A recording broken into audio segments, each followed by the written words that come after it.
O contato com outras famílias que têm filhos em situações semelhantes pode trazer auxílio na forma de lidar com a criança com autismo. Tudo bem? Meu nome é Anderson, eu tenho 44 anos e sou pai dessa linda criança com autismo. Ele foi diagnosticado aos 3 anos. Se apresenta para eles, Luquinhas, qual que é o seu nome? Lucas, E quantos anos você tem? 9, E qual a série que você tá? quarto ano. Quarto ano? Muito bem.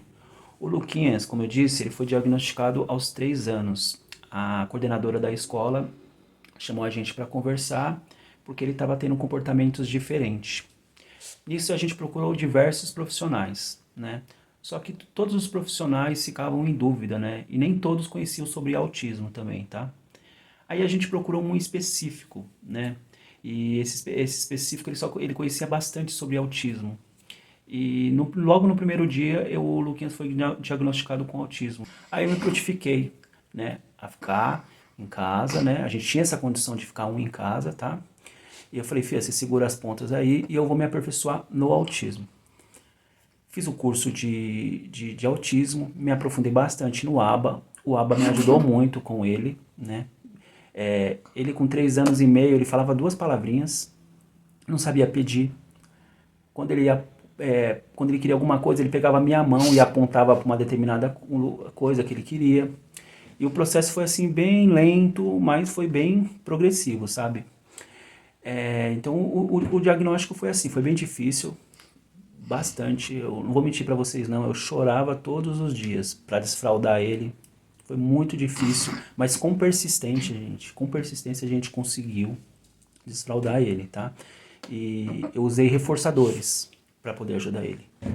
Reforçadores que ele tinha prazer de sempre estar fazendo as coisas certas mediante o reforçador que eu aplicava nele, né? Sim, a minha maior dificuldade foi a parte da comunicação, a interação social, entendeu? Ele não se misturava, ele não se comunicava, ele não sabia pedir as coisas. Ele pegava a minha mão e levava até alguma determinada coisa.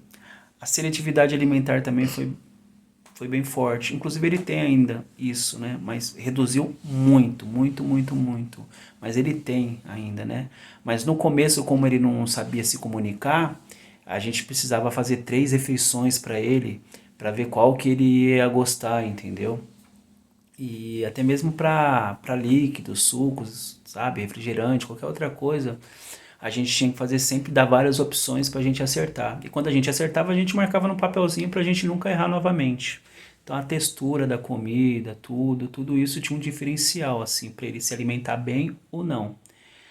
E foi difícil pra gente. A comunicação foi muito difícil. Esse processo assim foi tipo assim, foi dividido para que ele pudesse absorver melhor, porque quando você colocava a frase inteira, ele não falava, entendeu? E a gente sofria muito com isso. Ele se irritava muito, ele batia muito a cabeça na parede quando ficava irritado, tudo, no chão. Então foi um processo bem difícil pra gente no começo. Hoje o Luquinhas melhorou bastante, entendeu? Ele tem as estereotipias dele, ele faz bastante flaps. Isso ele faz o dia todo. Ecolalia é o dia todo. Ele repete o dia todo. O dia todo ele repete. Eu não consigo tirar a ecolalia dele. Os flaps também. Ele fazia flaps com as escovas de dente, fazia com os palitos. Eu consegui tirar os objetos da mão dele. Só que daí quando eu tirei os objetos da mão dele, aí ele faz agora só com a mão vazia. Então parece que é uma coisa que, mano, fica ali e se você tira os flaps que ele faz com um determinado objeto, ele vai fazer só com a mão. Que é assim que ele faz hoje. Então flap e ecolalia é muito forte no Luquias hoje em dia. Mas hoje a socialização dele é muito boa. Coloquei ele para fazer aulas de circo, coloquei ele para fazer aulas de natação, coloquei para fazer aula de karatê, aula de música, vários. Eu investi bastante nele nessa parte assim para ele ter essa socialização. Porque na análise que eu fiz do Luquinhas assim no começo e tal, eu vi que a parte social dele era muito prejudicada. Então eu coloquei ele para fazer várias coisas para ele poder copiar. Porque o Luquinhas é do tipo de pessoa que copia. Entendeu? Ele olha para a pessoa, ele vai ficar copiando aquilo, seja uma coisa ruim ou coisa boa. Se colar, ele vai falar aquilo ali o dia todo.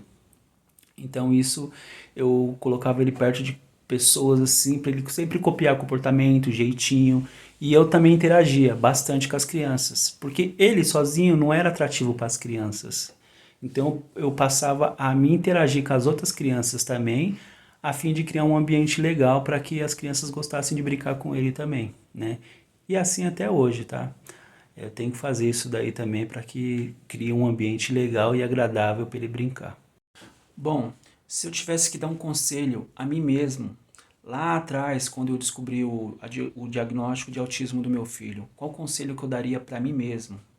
Eu falaria assim, ó, Anderson, tenha mais paciência. Seu filho, ele vai desenvolver no tempo dele. Não adianta você querer jogar um monte de coisa, tudo de uma vez para ele não vai absorver. Ele vai ficar nervoso, ele vai ficar estressado. Esse conselho é o que eu daria a mim mesmo lá atrás. Porque eu queria resultados rápidos com ele, então eu fazia um monte de coisa.